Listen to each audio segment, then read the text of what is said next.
by the Isuf Racing Team to come and drive a 125cc Birel Iami kart. They've also hired the track for me for a couple of hours, so we're going to document what a typical kart owner session looks like and sort of take you through the different stages. So let's get started. So with the air, how much pressure do you sort of put in these? 14 psi. Yeah, these are not racing tires. These are called Maxes. Okay, these are Maxxis tires. Yeah. Any special fuel you put in this? Yeah. Easy car oil and regular pump gas. Perfect. You have to have the right mixture, right? Yeah. It's 20 to 1. 20 liters to 1 bottle. 20 liters to 1 bottle. Beautiful.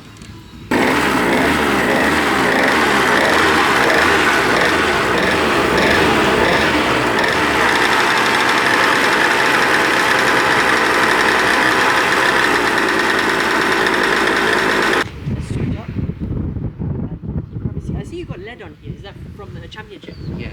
It's all a bit. It's not a small guy. No, and no, the no. class, if you wait for the class for masters, 379 pounds. Wow, that's heavy. Yeah. That is heavy. Alright, let's grab this. You're quite tall, so I'm not tall.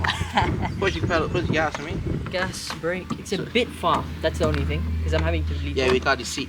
You don't think You have a padding? No, I ain't got no chance to do the right. No, if you had a padding padding, would be good. Well, this is the main power. Right here? Yep. That's on. Well, it's not really like, not because most of these icons after certain times, they just go and then you just give me a little bit of gas.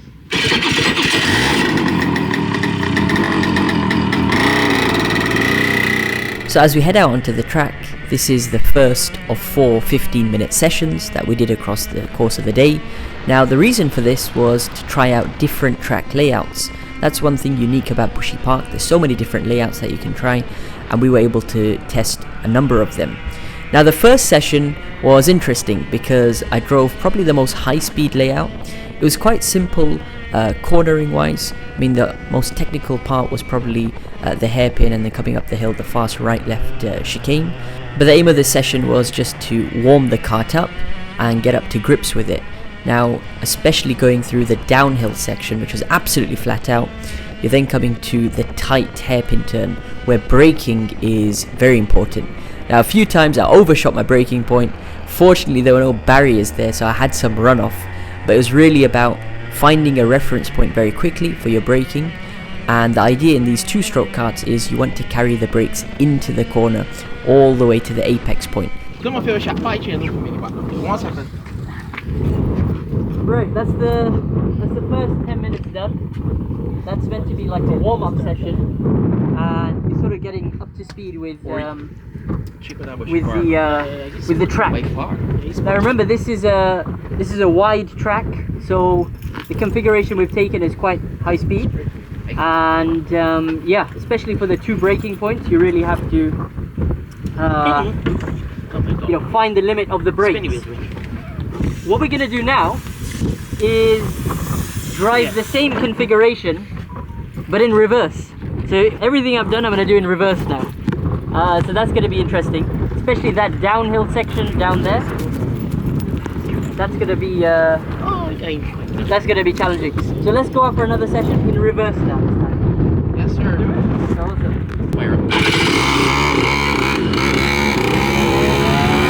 So there you go, session 2 is reverse layout of session 1. So you're flipping everything on its head now. To be fair, the reverse layout ended up being one of the most enjoyable layouts that I've driven across the course of the day.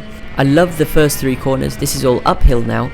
Turn 1 absolutely flat out, and then a slight lift as you roll the kart and lay the power back down for turn 2, still climbing up the hill, a sharp right-hander for turn 3 which requires a bit of a brake, and then you run the kart all the way onto the rumble strip.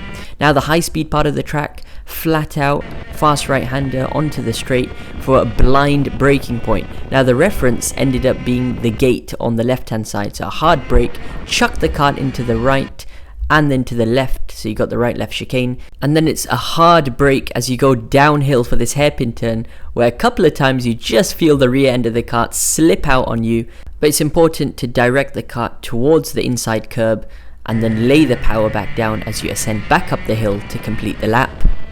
Another one, yeah? You're gonna show us? No, that's about it. No, there will be another one if the car can stop. Oh, if they stop, If they stop, I will get a nice one. Well, Colin, no, you go for it. Colin, my good friend over here, chief mechanic. No, not chief mechanic. Chief track supervisor. No. I'm just all rounder. All rounder, that's it. Chief of all. He's a don, huh?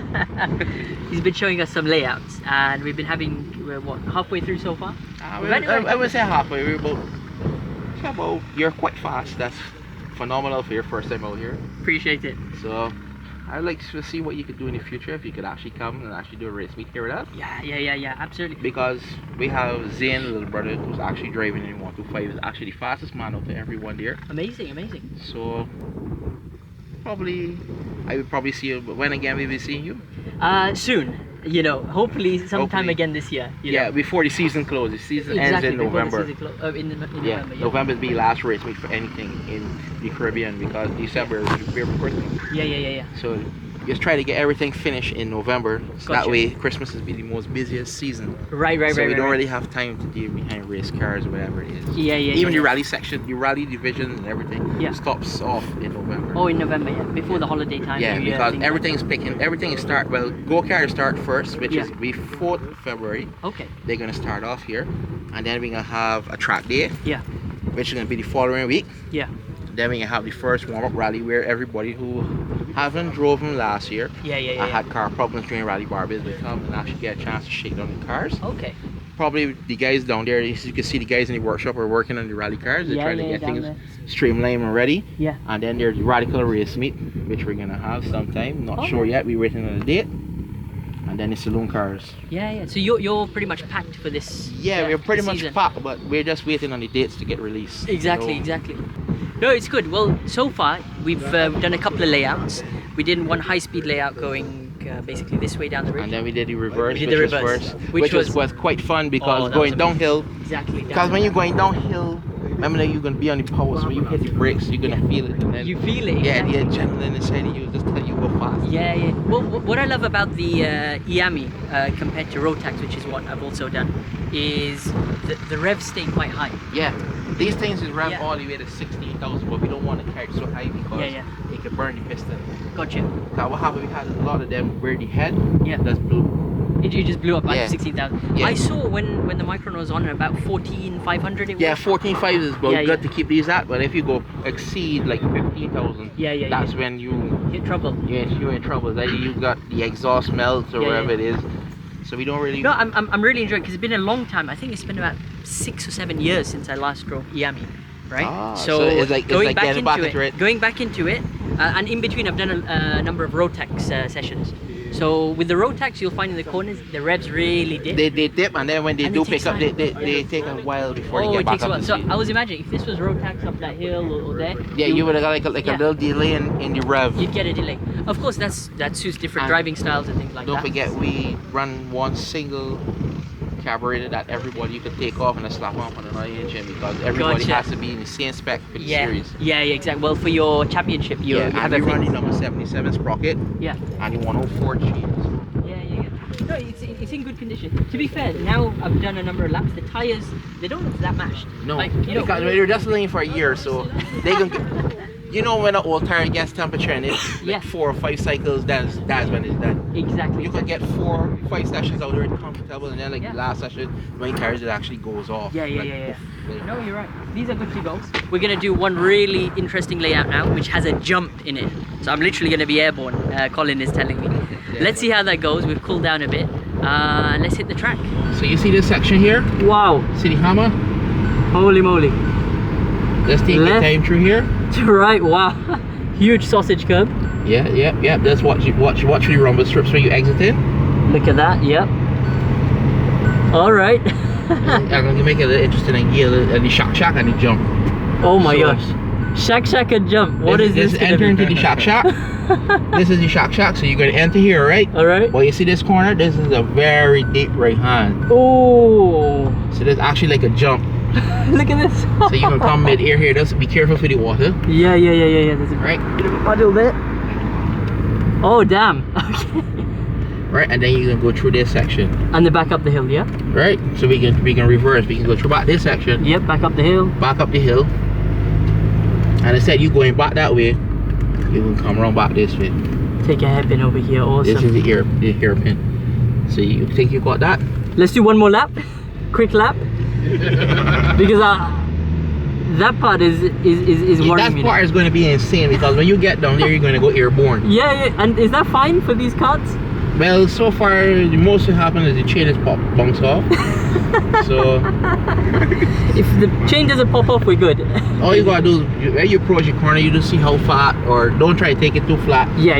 Just get a feel for it. Yeah, so it's the right, and then it's... Yeah, so this right-hander is going to be very quite...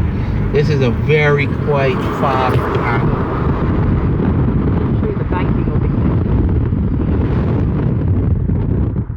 Watch your water, because you can come across, speed a little dip. Yep. And then we can go up back the hill. Amazing. So when you come here, you just gotta watch. Barely kiss the curb. Yep. And like... Kiss that curb there as well. Gotcha. Yeah. Looks good. Let's give it a go. So the final 2 sessions of the day on the Shack layout, if that's what it was called.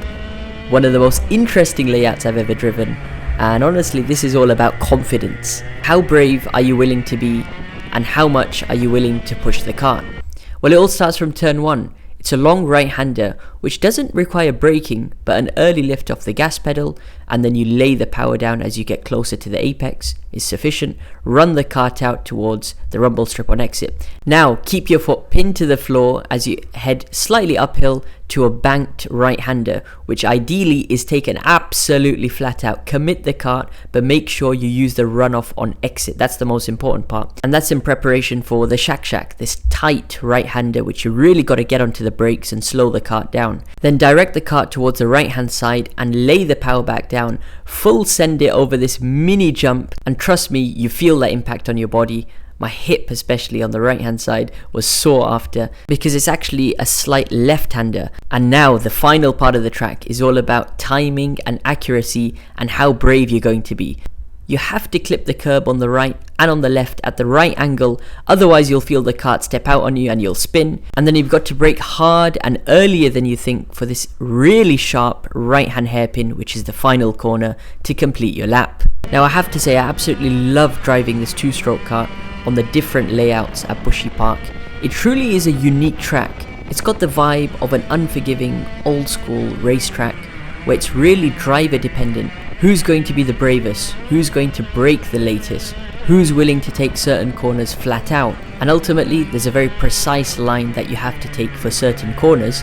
Otherwise, if you take it at the wrong angle or you take too much curb, you're going to go spinning off into the grass. Right, we've just finished up now. A couple of hours of racing. Very, very intense. Sweating absolutely buckets over here. We're going to have to check the Whoop statistics. We're going to have to check the GoPro footage, do a post-session analysis. But once I get to the airport, I got a flight to catch in a couple of hours.